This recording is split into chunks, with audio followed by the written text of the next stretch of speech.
বাবা, আমি তোমাকে বড্ড বেশি ভালোবাসি। রাত গভীর, চারিদিকে অদ্ভুত নিস্তব্ধতা। ঘরের কোণে বসে আমি বাবার পুরনো চেয়ারে হাত বোলাচ্ছি। মনে হচ্ছে বাবাই যেন এখনো আমার সামনে বসে আছেন, কিন্তু বাস্তবতা বড় নির্মম। বাবা কিন্তু মারা গেছেন অনেক আগেই। যে মানুষটা আমাকে প্রথমে হাঁটতে শিখিয়েছিল, আজ আমি তার স্মৃতির ভারে বসে আছি।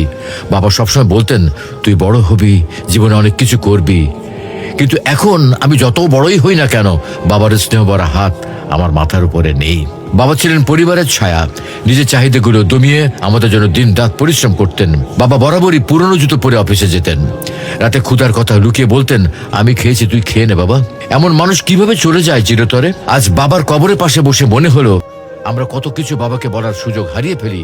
কষ্ট হলো বলতে পারি না, বাবা আমি তোমাকে বড্ড বেশি ভালোবাসি। বাবার কষ্ট বোঝার সময়টুকু আমাদের কাছে থাকে না।